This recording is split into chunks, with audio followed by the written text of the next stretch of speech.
का एक बहुत बड़ा जामुन का खेत था जो उसकी नौकरानी टुनटुनी संभाला करती थी।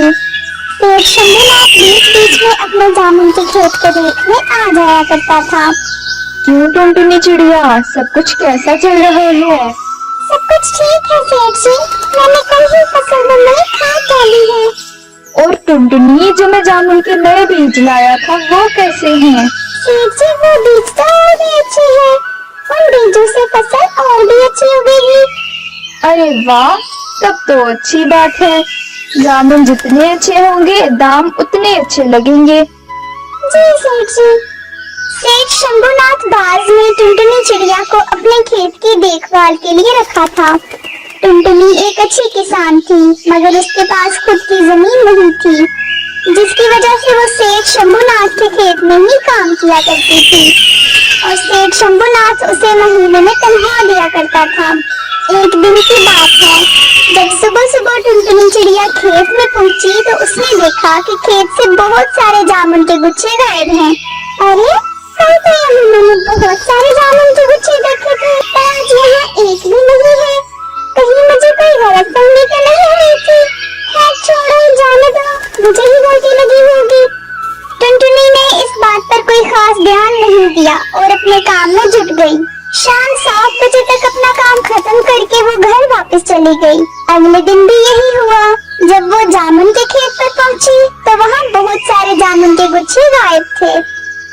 अरे ये क्या, मैंने तो सच में यहाँ बहुत सारे जामुन के गुच्छे देखे थे और गायब नहीं आज। नहीं, जरूर कुछ गड़बड़ है।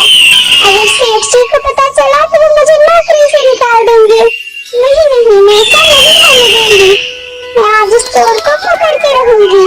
टुनटुनी ने ठान लिया कि आज रात वो जामुन के चोर को पकड़ के ही रहेगी और वो अपने काम में जुट गई।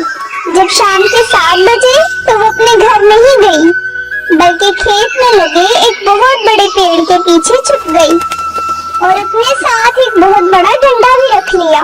आने दो आज इस चोर को, उस चोर की तो आज मैं मार मार के चटनी बना दूंगी। बड़ा आया मेरे खेत में चोरी करने वाला। आज के बाद वो कभी भी मेरे जामुन को चुराने की हिम्मत नहीं करेगा। टुनटुनी चिड़िया ने अपने खेत में नजर गड़ाए रखी थी। आधी रात हो गई पर अभी तक वो चोर नहीं आया। अरे ये क्या, इंतजार करते करते आधी रात हो गई पर अभी तक वो चोर नहीं आया। अब टुनटुनी चिड़िया परेशान हो गई, पर फिर भी उसने हिम्मत नहीं हारी। वो पूरी रात अपने खेत की निगरानी करती रही। जब सवेरा हुआ और 6 बजे तब रोशनी के साथ कुछ परियां उसके खेत में आईं और उन्होंने जामुन के कुछ गुच्छे तोड़े। अच्छा, तो ये परियां हैं जो मेरे जामुनों की चोरी कर रही हैं। इतना बोलकर टुनटुनी चिड़िया जल्दी से उड़कर अपने खेत पहुंची। आप लोग तो परियां हो ना, तो आप लोग बड़ा नए जामुन की चोरी क्यों कर रही हो?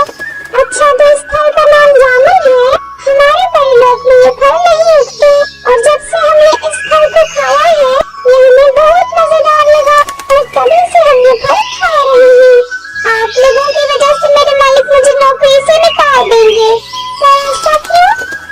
ये खेत जो आप देख रही हो ये मेरा नहीं है, ये सेठ जी का है, सेठ शंभूनाथ बाज का। यहाँ की तो मैं नौकरानी हूँ, बस देखभाल करती हूँ और सेठ जी महीने में मुझे पैसे दिया करते हैं और अगर आप लोगों ने इसे खाना शुरू कर दिया तो वो मुझे यहाँ से निकाल देंगे। ओहो, ऐसा बात है, हमें माफ कर दीजिए, हमें ये बात पता नहीं थी और हमें ये जामुन बहुत पसंद है और हम आपके साथ नाइंसाफी नहीं कर सकते। मेरे पास इस मसले का एक हल है। क्या आप हमारे साथ हमारी दुनिया में चलोगी और हमें जामुन की खेती करना सिखाओगी? तब हम आपको इसके बदले बहुत सारे सोने के सिक्के देंगे। क्या कहा आपने? सोने के सिक्के? हाँ, सोने के सिक्के। और हमें जामुन की खेती करना भी आ जाएगा, फिर हम आपके जामुन भी नहीं चुराएंगे। ठीक है परियां, मुझे मंजूर है। तब टुनटुनी चिड़िया ने अपने साथ जामुन के कुछ बीज लिए और परियों के साथ परीलोक के लिए निकल पड़ी। जब वो परीलोक पहुंची तो उसने देखा कि वहाँ बादलों से भरा एक बहुत बड़ा बगीचा है और उसमें रंग बिरंगे फूल लगे हैं। अरे वाह, यहाँ तो कितने प्यारे प्यारे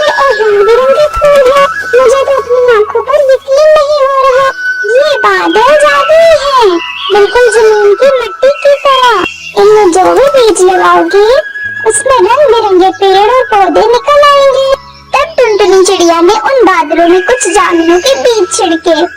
बीज छिड़कते ही वहाँ जामुनों के छोटे छोटे पौधे निकल आए। काश जमीन पर भी ये जादुई बादल होते तो हमें इतनी मेहनत नहीं करनी पड़ती, खुद बहुत तेजी से पौधे उगाते। और हाँ, जामुन के पौधों को रोज पानी देना पड़ता है और उसकी देखभाल भी करनी पड़ती है ताकि उसमें कीड़े न लग जाएं। टुनटुनी की बात सुनकर एक परी ने जादू किया और उसके सामने एक छोटा सा बादल आ गया। अब ये बादल रोज इन जामुनों के पौधों को पानी देगा। जमीन पर मिट्टी है इसलिए वहाँ कीड़े लगते हैं, लेकिन यहाँ कीड़े नहीं लगेंगे क्योंकि यहाँ मिट्टी है ही नहीं। अरे हाँ, ये तो मैं भूल ही गई थी। तो अब बताओ अब हमें क्या करना होगा? अब आपको कुछ नहीं करना होगा। वक्त पर पानी और खुराक देने से अपने आप इन पौधों पर जामुन उग आएंगे। टुनटुनी इतना कह ही रही थी कि उसके पास वाले पेड़ पर एक छोटा सा जामुन का गुच्छा दिखने लगा। ये देखकर परियां बहुत खुश हुई और टुनटुनी का शुक्रिया अदा किया और उसे एक सोने का घड़ा भी दिया। फिर उसे वापस जमीन पर भेज दिया। जमीन पर आकर टुनटुनी चिड़िया घर गई और अपनी माँ टूनी चिड़िया को सारी बातें बताई। क्या कहा टुनटुनी? ये घोड़ा तुम्हें परी ने दिया है और तुम बादलों में जामुन की खेती करके आई हो? टुनटुनी, मुझे तो यकीन नहीं आ रहा। आज टुनटुनी चिड़िया बहुत खुश थी क्योंकि आज उसे सोने के सिक्कों से भरा घड़ा मिला था। वो उन सिक्कों में से कुछ सिक्के बेच देती है जिससे उसे कुछ पैसे मिल जाते हैं और उससे वो एक खेत खरीद लेती है जहाँ वो जामुन की खेती करती है। और टुनटुनी चिड़िया अपनी माँ के साथ खुशी खुशी